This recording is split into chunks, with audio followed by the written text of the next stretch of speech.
இனி வீட்லயே பானிபூரி செய்யலாம் எல்லாரும். ஆச்சி பானிபூரி கிட். தாய்லாந்து தலைநகர் பாங்காக்கில் நிலநடுக்கத்தால் புதிதாக கட்டப்பட்டு வந்த பல மாடி கட்டிடம் இடிந்து தரைமட்டமானதை அடுத்து மாயமானவர்களை தேடும் பணி நடைபெற்று வருகிறது.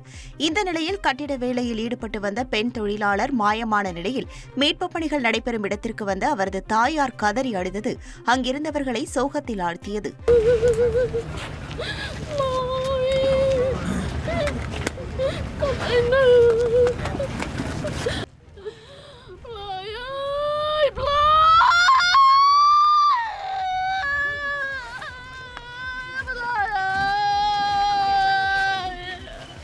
இடிபாடுகளில் குறைந்தது 78 பேர் சிக்கியிருக்கலாம் என கூறப்படும் நிலையில் மோப்பநாய் உதவியுடன் தேடும் பணி நடைபெறுகிறது.